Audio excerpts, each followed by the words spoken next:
Hello everyone, this is Aryan Thacker, your coach and mentor, and welcome back to my YouTube channel on Aryan Tutorials, where today in this video I have a very special guest sitting with me, Miss J. Sabarwal. First of all, ma'am, thank you so much for giving us our time. And I want to tell you that she is one lady whose contribution goes far beyond classroom and textbooks. With over 3 decades of association with CISCE curriculum, she has played a crucial role in defining and shaping young minds and instilling a deep love for English as a subject.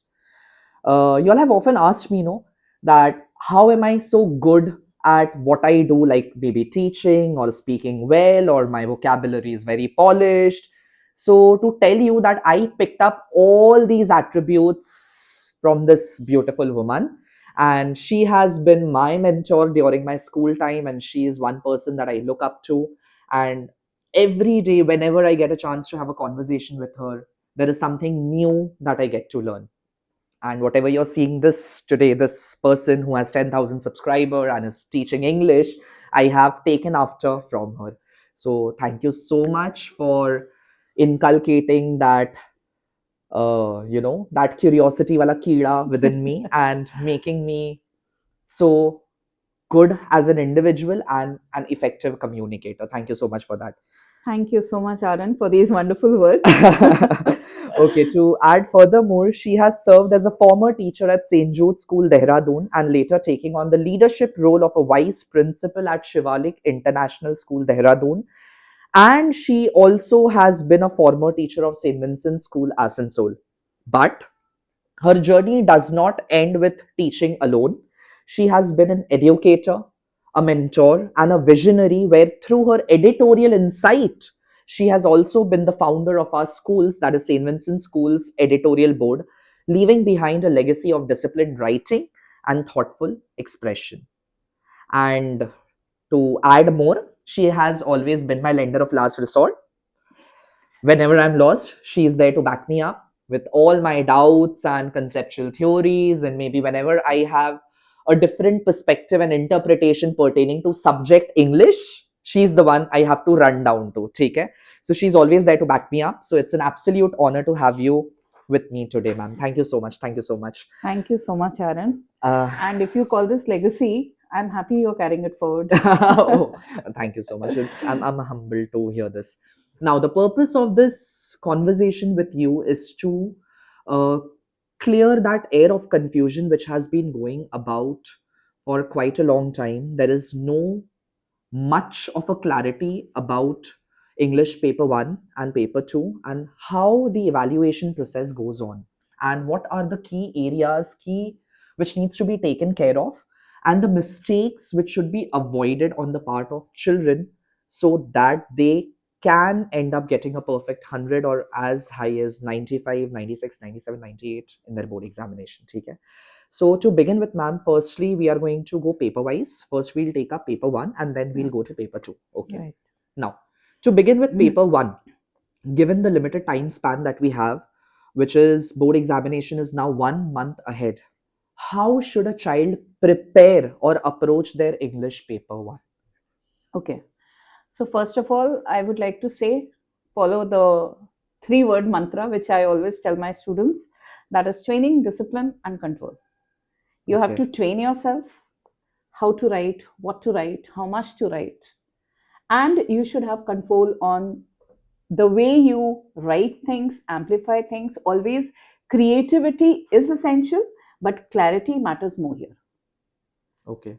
And to tell you guys that whatever she's speaking, those are the golden words of Oracle. So make sure to pen it down and take a keynote of each and everything that is being spoken and uttered over here because you will not get this anywhere else. Okay? So ensure to listen properly to what is being said. She has been correcting and evaluating English paper 1 and paper 2 for more than 2 decades, I think, for more than 20 Yeah. years now. So whatever she's saying, it's like the ultimatum. So गलती से भी mistake ना हो जाए आपसे. ठीक है, इस बात का आप ध्यान रखिएगा. Okay, now coming to the first part of the English paper, which is composition writing. Right. It carries 20 marks, nearly somewhere 25% of your paper. So, what are the common mistakes that children make, first of all? And secondly, there has always been an ongoing confusion, or I would say it's a myth, that one particular kind of composition scores higher marks than that of the other ones.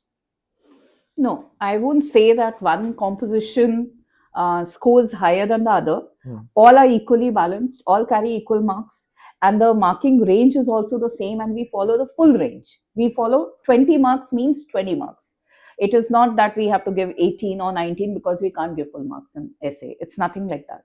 We follow the full range. Okay. So children often complain that they are getting 18 or 19 in their school examination. Then maybe it is because teachers want to align them in a manner so that they end up getting a full 20 on 20 in their board Exactly. examination. Exactly. So they do can end up getting a full 20 on 20 Yes. provided they meet the guidelines which are provided by the council. Yes, that is very essential. First Okay. of all, you need to follow whatever is given in the question properly. Follow that to the T. That is very important, the instructions. Read the paper like you're talking about composition. Read the compositions properly. Now, every child has a different level of intellect, different level of creativity, different level of perception and understanding. So, I can't say that all of them are 90 percenters. Some will be 90, some will be 80, some will be 60, some will be 50 also. So, the kind of essays which come, that is why you have a range. The kind of essays which come deal with different types of intellects. Like I would say the easiest to write is descriptive and narrative. Why? Because I would like to mention here that descriptive essay is always divided into different leads, like you have 3 or 4 points given. If you are amplifying all the 4 points, you are getting like you have content matter of 12 over here, right? And 8 marks is for expression. So if you have amplified almost all properly, more or less, you might get 12 out of 10, you might get 10 out of 12, depending on your amplification. It is in the expression where the marks are looked into your grammatical errors, your clarity of thought, your the coordination, the flow which is there, integration in the points, all that are seen in the expression. Okay. So it is easier to get marks here. At least those 12 marks you can secure. Correct. Got it. And okay, so your key takeaway is that if you're not very good with other kinds of composition or with creative ability or linguistic pattern, the lead points are already given in the descriptive and the narrative, and it is easy in that way. But then I'm not saying that it should be attempted. If you're comfortable with other kinds of composition, then the child can definitely go you out can for. you can go for any kind. If like for storytelling, if a person is good in creating plots, there are many people who are budding writers, they love writing. So if you are a good reader, an avid reader, and you have so many points moving around in your head, you can, I am sure you can create, you can spin a beautiful story. So if you have the characters in your mind, you have the plot in your mind, you can think of a climax, you can think of a suitable end. Why not go for it? You can always go for it if you're meeting the criteria for it. And how strictly is it considered that if a child blatantly picks up a story from somebody else's plot, or maybe they just try to emulate the same thing which is already there in a series or in a book, or it was written by some other child, or they pick it up from the YouTube or somewhere else? No, that definitely goes for plagiarism, and that is a blatant BI. Okay. So you should not, it's a big no no. Please don't try to copy anything from anyone or from any other sources. Because no matter how much you try to, fabricate it, somewhere or the other, we are a little smarter than you. Ah, so kids should not try to outsmart teachers because we are teachers and we know how to find our way Yeah, out. Yeah. Okay, exactly. got it. So copy pasting plagiarism is not at all No, appreciated. no. Not at all. Okay, fine. What are your takeaways on a composition like the expository one, that is one word, and the reflective one, which needs and intellectual insight within a child in to be able to assess those pieces? Right. So those are basically, I would categorize as the most difficult. Okay. right? It comes with descriptive, narrative, story writing. You can go for argumentative if you are very clear with your ideas, whatever the topic is. Say you have very strong points and you can write it. Go ahead with it. But do not write too much of your personal stories and anecdotes and all. They should just be Okay. there to authenticate what you are saying. So maybe one or two line of your personal opinion is Maybe, okay, yeah. but then it has to be factual based. It is factual based, statistical based. All these things are needed in an argumentative essay. If you're okay with it, go for it. And for as far as expository and reflective essays are concerned, they, like, one word can mean a lot of things. It can be perceived in different ways. Correct. So it depends on your perception and how you bring forth that perception. You may be good at it, you may not be good at it. So that is going to create problems if you are not very good in getting your points together, coordinating them together. Like, for example, a reflective essay of, say, one word essay on happiness. Happiness can be different things for different people. I can be happy with just a fruit. Okay, I was yearning for an orange, I got an orange, I'm so happy today. But you might be happy seeing a t-shirt which you wanted. It depends, it varies. So all those things require a lot of insight into how you are going to deal with it. Secondly, these introspective essays. Reflective essay is basically introspection, like you said, insight. It is, and students today hardly do introspection. So you don't even know what you feel about it, how you feel about it, and how you're going to deal with it. That is why I categorize them as difficult essays, Okay. Okay. because you tend to lose yourself somewhere, get lost somewhere. Shouldn't tend to get a little carried away while writing these kind of Yes, pieces. So they if might deviate.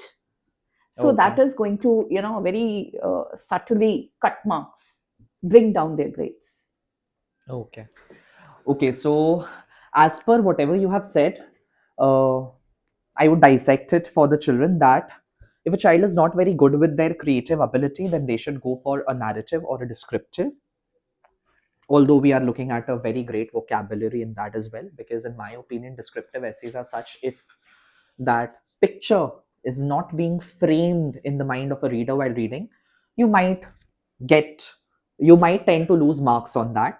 And if you are good at quick thinking ability, if you have a plot, two three characters and a climax, and with that you have a resolution, then you should definitely go for a story writing, True. provided that when a story starts with begin with certain words and end with certain word, it has to. Begin and end with the same word, otherwise you are penalized. Okay, okay, got No it. sentence before the beginning if it is given, no sentence after the ending if it is given. Okay, and talking about argumentative essay, only if you have factual knowledge about that, then Right. you should attempt it. If you are a natural debater, comes to you naturally, go for it. Otherwise, try to avoid it. I have often seen that in an essay like argumentative, children they sit on the fence and they move this way and that way. Yeah, that is also another area where they are penalized. You cannot Hmm. sit on the fence. You cannot give your opinion. Sometimes while I was checking, I have been checking papers. I have seen papers where they say, okay, let's take a very simple thing like technology, the bane and boon of technology. They say, okay, it is all good, good, good. And then they say, of course, it depends on us. It can prove to be bad if we misuse it. So that ifs and buts are to be kept with themselves. It is not to be featured when they are taking a If clear you are stance. saying it is good, and you're convincing everyone that in spite of everything, it is good, you cannot bring in the ifs and buts of, like, if it goes that way, what is going to happen? Oh, you will lose control, you will become this, you might be addicted to different things. That is all the bane. You're bringing in the banes, you're opening the portal to the banes. So that is penalized. Okay. Are evaluators, while correcting argumentative essay, are they governed by a little bit of subtle biasness, do you feel? That supposedly I have written, say, for example, an argumentative topic comes that can AI replace teachers? And with the growing digitalization and the era where we are living, maybe I take a 4, that maybe. But then as a teacher, it can offend a teacher that how can this child say that AI can replace teachers? Because teachers are human beings and human beings are social animals. And AI can never empathize with another human being. So then there is a clash of opinion between the child's perspective and the evaluator's perspective. Then do you think the child will award a full marks in an argumentative composition? Why not? In school, you all do so many things which offend us, which we don't like. Do we take it Okay. out on the papers? No, No, we no, don't. no, no. So why will we take it out over there?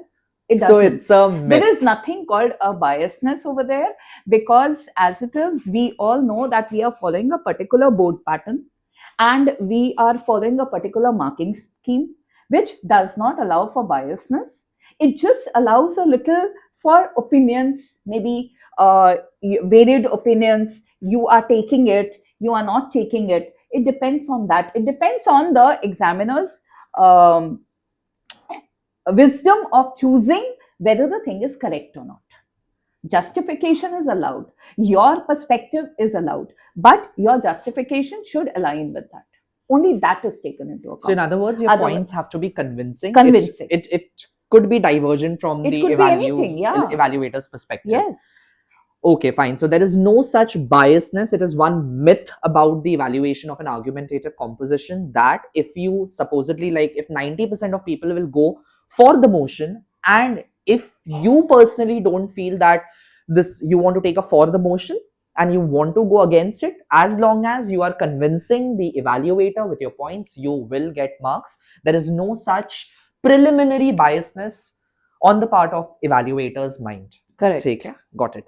And coming to concludingly about expository, that is your definition essay and reflective essay, only if you are a little philosophical, you have insightful rigor, you can perceive those words and reflections on a deeper metaphorical level, according to ma'am, then you should attempt it. Otherwise, don't go for it. You will tend to compromise with your Correct. marks. Correct. Perfect. Got it. I hope this helps them with the composition part. Now, coming to your directed writing. How should a child approach directed writing?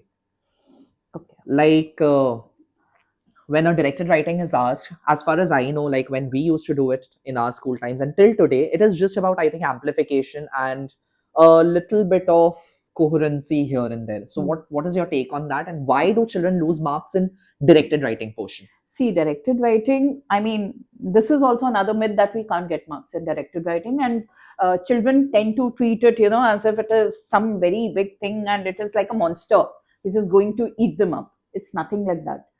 All the lead points are there. There are 6 points given.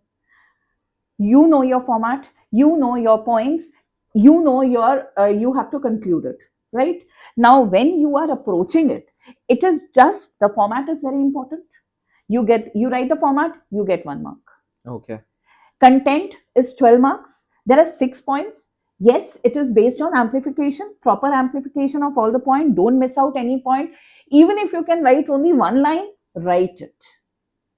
All the 6 points should be touched into. If you have amplified 5 fully, properly, do not write too much. We don't want a thesis on every point. We just want that you're understanding what the point is about. So then you are getting 2 marks each. Say if 1 point you could just write one line and it has not been amplified properly, maybe you lose 1 mark. Okay. So you might, if you have amplified everything, you'll get 12, maybe you'll get 11 otherwise. So it is just about amplification of the points and your grammatical errors. Okay, so linguistic ability has to come in because I think 2 marks are for reserved for the yes linguist expression. Correct, got it. So yeah, you all can get a 15 on 15 provided you are good with your lingual ability. At the same time, you are meeting the directed writing with a proper coherency. Right. Correct. And format carries 1 mark. So don't be totally obsessed with the format. First, try ensure to amplify each and every point which is given in the question. Okay. Okay, got it. What about proposal writing, ma'am? Where do you find that in proposal children tend to lose their marks? See, proposal is basically the least risky one. Okay, least risky. And proposal is totally formatting. The entire proposal is all about format. Whether you start the heading or the introduction or the objectives or the list of measures, it is all a format. You have to Okay. follow that properly. If you can follow totally the format clearly, properly, logically, you can get full marks in proposal. And one thing where they make mistake is like paragraph writing and bullets. In list of measures, we need bullets. We don't need paragraphs. Okay. In your introduction and your objectives, we don't need bullets. You'll need a connected paragraph. We rather. need a connected paragraph, but it should speak of 2 points each. And both the points should be different. If in introduction you've given 2 points, the points you give in objectives, that is like objective is basically how you what you mean it will do for you. Correct. Then the purpose of the proposal. Yeah, the purpose. Proposal. Then it has to be 2 different points from what you have given in objective. Okay, so introductions, 2 points, and objectives, 2 pointers, they are to be dissimilar. They are not to be similar. Yes. Otherwise, they will lose out on their marks. On their marks. Coming to list of measures, should children give extra list of measures, Yes. like one or two extra? Yes. They should. They are supposed to write 4, Yeah. which carries 4 marks. Correct. I would advise them to give at least 6. Okay. So that in case if they have made a mistake with one, the other one can back it up. Yeah, it's like a backup plan. Correct. Got it. And on top of that, like when you're giving, nowadays we are accepting budgeting and finance and all. But over here, you have to be very realistic with the budget. Okay. You can't say the thing, like suppose you're setting up a debate club and the budget is going to be 1 lakh. Oh, okay. So it has to be a realistic It has picture to be a realistic budget. Otherwise, that point will not be considered. It will become wrong for you. Okay. And what about conclusion? This has to be followed with a conclusion, a suitable conclusion, simple 1 line that hoping for early acceptance, or we hope that the proposal will be accepted so that we can carry forward according to the question, whatever has been asked. Yeah. Okay, fine. So proposal writing is the easiest. You should be getting a 10 on 10, provided you're not making the grammatical errors, so that you can get that 1 mark of expression which is reserved in the proposal writing. Right. Correct. Coming to the trickiest part of the paper 1, unseen passage. Comprehension, where children often fail to comprehend the passage altogether. Okay. True. So I have often seen, like in my experience of evaluation, I think you will agree with me on this, that children, they don't know how to identify the vocabulary, the word which has been asked. Like, how should they do it? Like, what is the mantra, or is there some magic spell to find out what is that exact word? See, basically, children have a myth that we have to give a proper meaning, dictionary based or something. We are not looking for a dictionary based meaning. Okay. We can pick up a dictionary and look it up. Okay. We are not looking for that. We are looking for a text oriented, text based meaning. What you are conjuring from after reading the text, after reading the lines. What is it implying to you? No, like in the question, when there is a particular phrase which has been underlined and they are supposed to find out that one word which fits to that phrase, how do they do it? Like, it's there in the passage. What do you think? Why do they fail to find that word out? Because they do not look at it from the text point of view. Most of the children, they read the thing. Okay, once they have read it, finished. So reading is important. You have to read that part. That particular part, maybe 1 time, 2 times, 3 times, you will understand the concept. We are sitting for class 12 exams. We have that much insight of English, understanding of English. So it is not going to be so tough that they will not be able to understand. Okay. Okay, let me put an example. I'm giving you a tough word. Okay. His remarks were so acerbic that my eyes stung with tears. What do you gather from it? What meaning does it? Your eyes were stung with tears and you cried upon any incident. Hearing the remark. Maybe it was piercing. It was painful. Yes. It was hurtful. So you got the concept from the thing, from the sentence. Although the word itself is quite difficult. I didn't know what is the meaning of acerbic up till now. So I'll use it in my vocabulary now. In the dictionary, According to dictionary, it means acidic. Okay. Okay, but here it is stinging your eyes. So it is having an acidic effect, but it is actually having a painful effect. You are Correct. hurt. It is harsh. It is cruel. You are hurt. It is piercing you. It is hitting you. It is biting you. So contextually, if we go, it is painful. Yes. It might not be the literal meaning given in the dictionary. In the dictionary. So I think the only way to master this part of comprehension is through arid reading. Yes. Children have to give themselves ample amount of reading practice. And practice the comprehensions also. Like maybe 1 or 2 comprehensions in a week if they practice it. Because I always say that English is very much like maths. You know, in maths you have formulas, you have algorithms. Over here you have the basic language structures, the basic formulas, the basic things, concepts, contexts. That if you master, I think you'll be able to master language. Nice. And even though I had received a comment when I was teaching the structure of if is equal to, if plus not is equal to unless, it's mathematics. So unless is equal to if plus not, so negative becomes positive. Yeah. And don't use double negatives.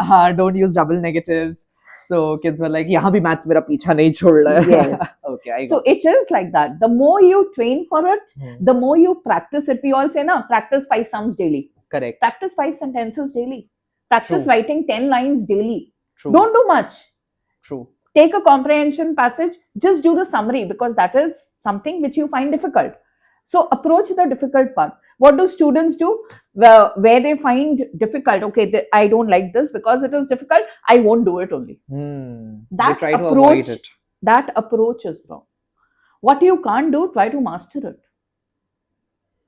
So start making a list and penning down your areas where you're lacking and where exactly is the deficiency. And now is the time, the last 30-35 days which are left, to master your paper 1 and paper 2. Because as we know, ma'am, that English is a compulsory subject and it is council's USP for ICSE and ISC, and they have to consider it as their top 4 subjects. No, I have seen my students, I have told them every day 5 sentences or 10 sentences, 5 transformation, 10 phrasal verbs, and 1 passage of tenses. How much time does it take? 20 minutes? 15 to 20 minutes at the max. Half an hour. That has helped the students to move from 40 percenters to 60 percenters. And someone who is scoring and 60 percenters to 80 percenters, because you are getting that, repetitive kind of a thing, and there is a kind of repetitive memory within us. Correct. So it remains within you. The more you practice, the more you practice, the more it will be ingrained within you, and then you will recall it easily. And then it becomes like a habit. You don't even have to think about it. It will just come. Got it. Now, coming to the question answers part of the comprehension, I have often seen children, they just blatantly pick up the lines from the unseen passage and they just copy paste it. How strictly is that assessed when you are evaluating the paper? Like, because the rubric clearly says you have to write in your own words. Yes, that is definitely penalized. Lifting of words is not allowed. But what can be done is basically, because you are also looking for the key ideas and keywords, right? Correct. So the main part of that answer is your keyword. Correct. So when we need to write that, so we are writing only that part, and the rest of the sentence you can frame it in your own manner. That is not lifting. That is not lifting. You have just written that main idea, but you have framed the sentence according to your English. Correct. So that is your own language. And what if a child says that, ma'am, I'm not, or sir, I'm not very creative in terms of framing sentences. So it would be easier for me to just pick up what the lines are there in the comprehension and then just paste it over there. Yeah. So there are some students like that. So in that case, even I have students like that, and I've told them, okay, fine, you can just pick it up and put it over there. Okay. But because this is again a backup plan, they will not lose the entire 2 marks. Correct. They will at least get 1 mark, and every mark counts at the end.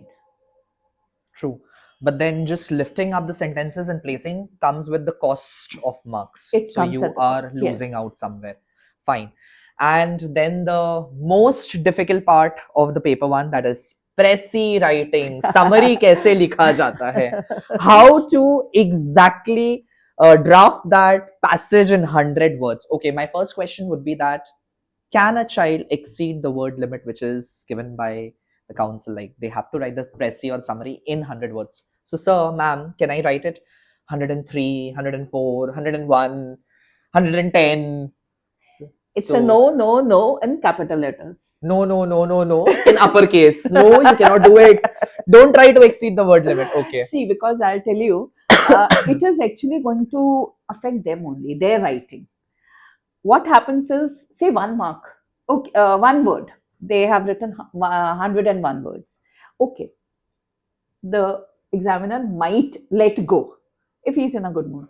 If the examiner is in a good mood, then he Might might let let it go. go, but not sure. Okay? No guarantee for that. See, it's coming from the evaluator herself that it's totally at the discretion of the examiner. Jokes Okay. apart, Huh. I would advise them not to cross the limit, because what happens is, and I have seen this while correcting papers, maybe 3, 4 words or 5 words they have written extra, and the main keyword which would have got them the final mark was the 106th word, which Okay. I will not take into consideration. Got it? So in that case, they are losing because they feel they can carry on, and then they don't have the control on the language. The more they tend to write, they lose their control on the language. And it is very essential when you're approaching summary, first of all, mark the answer which is supposed to be written, the part. It is already given, but mark it out. Mark out the key areas, the key So words. should they make a rough draft before going to the fair They grid? can. They can. I mean, it is said you don't need to make it, but for your benefit, if you can give, say, 2 minutes or 5 minutes, why To not? just jot down the Why points which are not? there. Why Correct. not? You jot down the main areas. You jot down the main points. You don't have to make a full, summary over there. Correct. But you can at least jot down the things. And in that, then after that, you have got your keywords. After that, you try to convert it into a connected paragraph, which is coherent and logical. Cut out on all the extra things which are given over there, because when we are writing a passage, we have 5 words or 6 main key ideas, or maybe 8 key ideas, and then everything is revolving around that and is either a description or an example or an opinion of that, right? It is an amplification. Correct. So in summary means what? Cutting down on all that amplifications and presenting the main and ideas. just present the main ideas. That's it. Got And it. the words are used just to weave the main ideas around. That's it. So try sticking to 100 words only. Do not even take the risk of going for 101th word as well. Correct. I would suggest. Correct. Okay. So this is as far as your English paper 1 is. Now coming to the grammar portion. Transformation of sentences, synthesis, phrasal verbs, the trickiest part, and the tense passage. How should a child approach to those things, and what are the mistakes that they make while Again, practice. lack of practice? Lack of practice is a very important criteria here. Children don't tend to practice. Many times in school also, this is a neglected area, the language part, because there's so much of literature and all that. Correct. So much of syllabus. But practice is very, very important over here. It is the And essential. in these days, when you're very close to your boards, they're just knocking around the corner. I would suggest take up random papers, just practice 10 sentences, 10 tenses. And another thing in language, what they tend to do is, especially in essays and other parts, they tend to lose marks because there is too much of overwriting. They tend to, they don't have control over exceeding what they word limit is a big problem nowadays. They don't have a control over what they are trying to write. They lose focus. And then what happens? They have a good beginning maybe, and then in the middle they tend to drag the whole thing. Correct. And then they go, there is content dilution.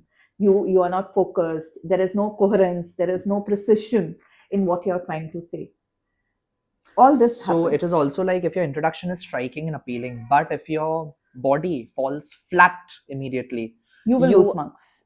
Okay, there is a loss of marks on that part as well. Please take note of that. That when you're writing a comprehension or directed writing or doing anything, I think it goes for literature answers as well. Yes. When you exceed the word limit, you are bound to get carried away Yes. and compromise with your own marks. With your own marks. You are bound to compromise with what you know. Don't try to give everything you know.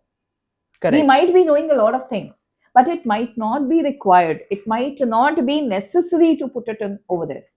So don't do that. Like it's not called for. It's not called for. Correct. Got it. Now, ma'am, thank you so much for English paper 1. I hope this helps, guys. And one more thing, I yeah. would just, Yeah, sorry yeah. for No, interrupting. go ahead. Another thing is that tenses, they should be very careful. When Okay. they are writing, they tend to mishmash the tenses, you know. One line is present, one line is past, another line is future. I don't know where they go. You know, they seem to do everything at the same time. They are doing, they finished it, they did it, they will do it. It all happens together. It is because they don't even practice speaking in English. Yes. I think that is the problem. Yes. So, and they don't try to understand and comprehend the sentence or thing like in phrasal verbs. You need to know the context of the sentence. The same thing can mean a lot of things. Correct. Like, for example, you're looking into a matter. I will look into a matter. Correct. Okay, fine. You leave it here. I will look into it. Correct. Right? Correct. It's at the table. I will look into it. I'll clear it or whatever. That is consideration. Basically. Consideration. Then I am looking for my pencil which I lost last week. That means I'm searching. Searching, correct. So when you are getting the sentence over there, I am looking dash my pencil which I lost. You obviously know in what context it is being used. Correct. So the phrasal verb is not that difficult if you understand the context of the sentence. So that will only come with practice. That will only come with practice. And of course, read over your phrasal verbs. You should know the meaning of the phrasal verbs. Do past 10 years paper, like the PYQs, last 10 years paper, do they help? Yes, they do help. Okay. They do help. And what about the answers, ma'am? Because I've often seen the publication that they put out the answers. Most of the time they are wrong. Sometimes they are incorrect. Yes. Don't depend on that. Okay. Get a check from other people. Maybe you have your teachers are there. Correct. Just if you go up with 10 sentences, I'm sure they're not going to say no to you. Correct. Absolutely. You should never, fall back from asking out for help from your teachers. They're always there to back you up. Just go and ask them. And I think that they are good to go with that. Yes, yes. Okay, fine. Now coming to, so paper 1 is done. Coming to English paper 2.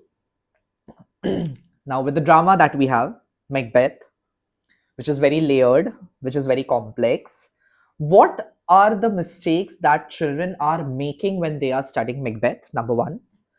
Number 2, with the kind of questions that are being asked now from an MCQ perspective or from the reasoning perspective, that now we have more of recall, analysis, interpret, analyze, and evaluate sort of questions, which are also, we often say, high order thinking skills. We are looking at that level. How should they approach or make sure that they do not make a mistake when they are attempting that particular MCQ or a reasoning question? See, it's very important to read the text where literature is concerned. Number 1, read the text. Okay. The students don't lay emphasis on that. Okay. In the past, it was different. Correct. But now, with MCQs, logic-based questions, it is very difficult to comprehend everything. So you have to be very careful when you're reading the text. And when you're reading the text carefully, it will raise questions in your minds. Correct. Okay, he did this. Why? Or what happened? He did this because. So this is where, when these questions are automatically raised in your mind, they automatically give rise to MCQ and logic-based questions. So reading should be also done in a specific criteria where you don't have to just read on the superficial level, where you're trying to know what has happened. We all know what has happened. As we have to know why it has happened, or why that particular character behaved in that way. Like I always say, Macbeth is not about, we are not trying to judge how much of Macbeth you know. how much you know. Okay, the events are there, you know, there was a sleepwalking scene, there is a banquet scene, there's this scene, we all know that. But we are not uh, actually questioning, or we are not bothered to know about those events that we can read in the thing. What we are concerned with here is how the characters act in those situations and why they act in that manner. Okay. They do things, but why do they do what they do? Correct. So that That is why more aspect important. has to come in order to attempt the questions from the MCQ perspective or the reasoning perspective. Fine. So ample amount of reading has to be done. How many times should a child read a text, in your opinion? Till he's thorough with That's a good one. Till you're it. thorough with it.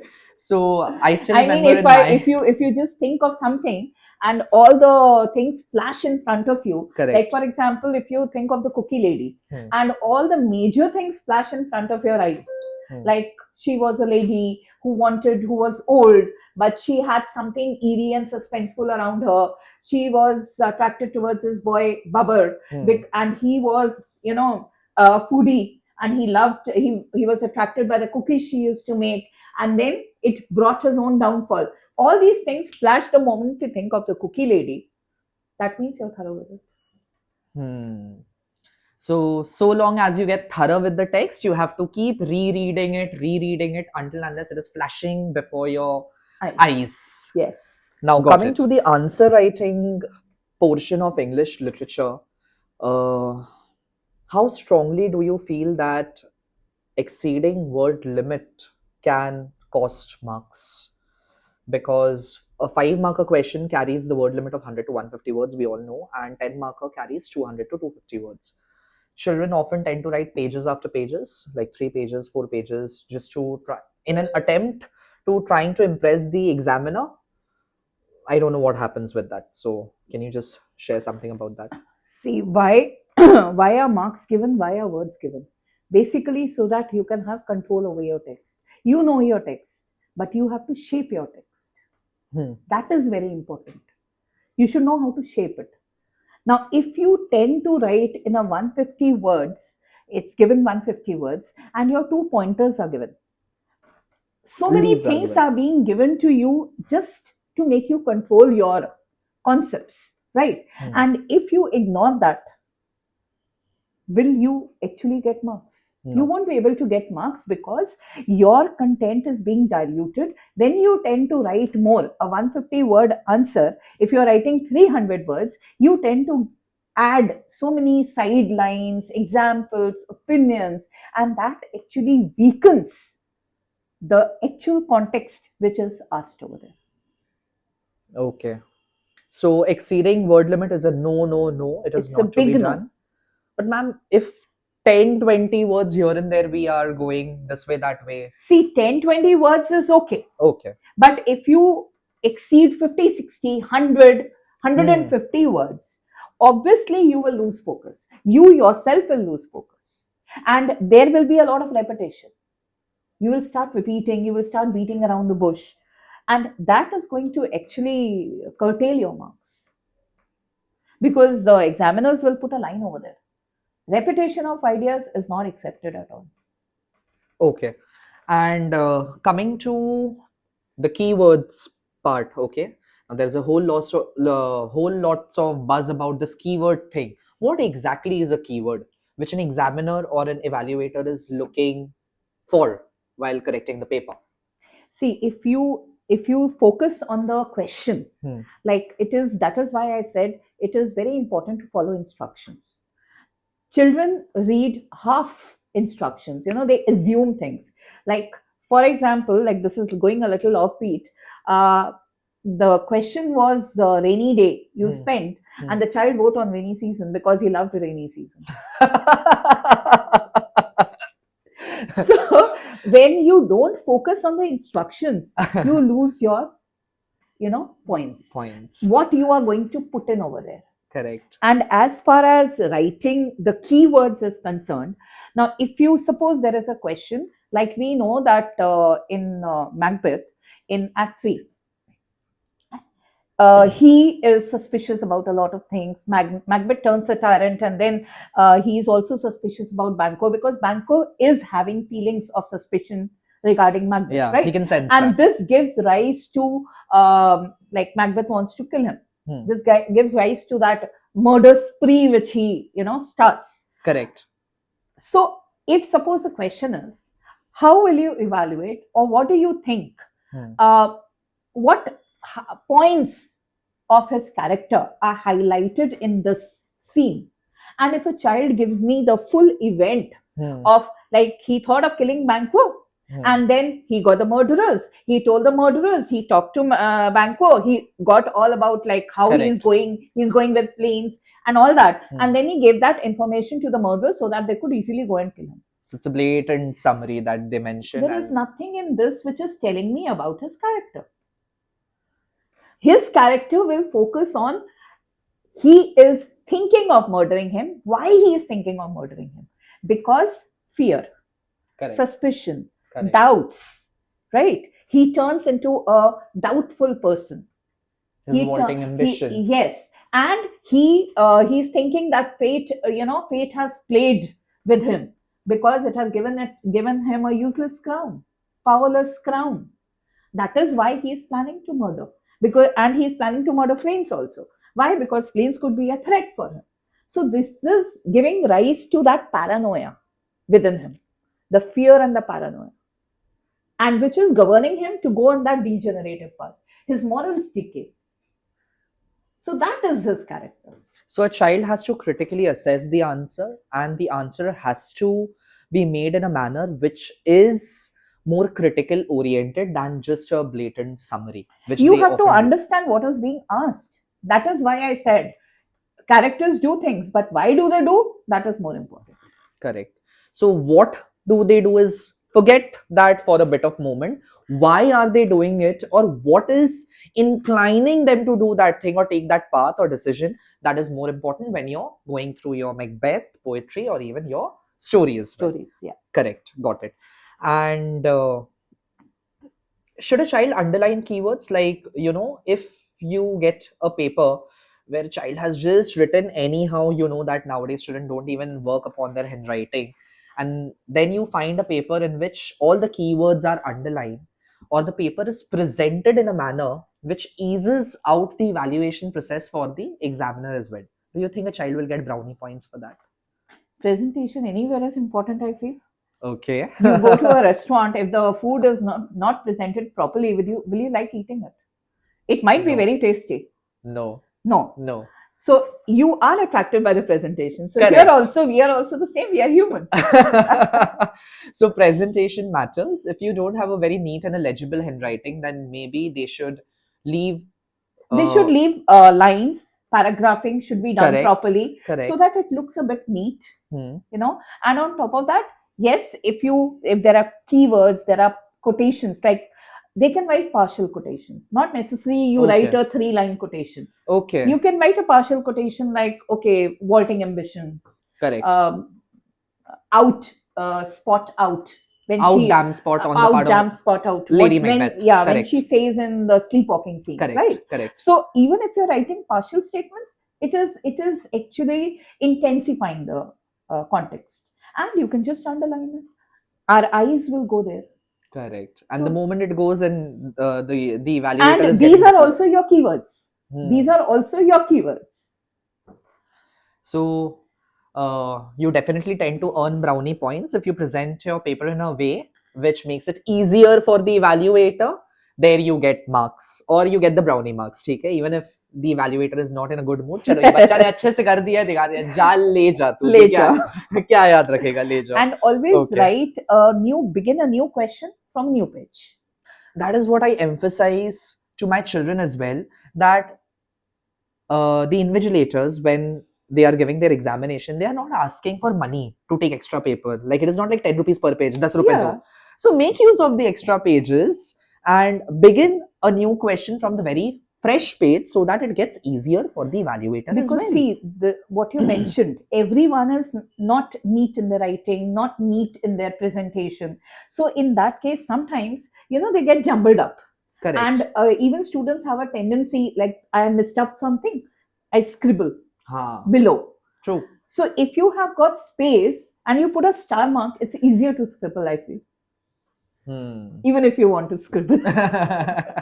Don't make it a habit, but And supposedly, this is also I have seen many a times while correcting papers that children supposedly they have written question number 5, and it has two parts, two 5 marker question. One part is featured over there, and then the other is written somewhere else, and the teacher is finding out where it is written, and it just creates a lot of confusion. While see, first of all, question the 5 marks question, uh, they should not break it up, because that A and B is actually a continuation of that question only. No, I'm talking about supposedly question number 5 has two 5 mark question which are Okay, usually okay, asked, okay. Huh. and 5 part 1 is attempted here, Huh. and the second question is attempted somewhere else Somewhere else, yeah. altogether. Yes, So sometimes they do it, but it is best to avoid it.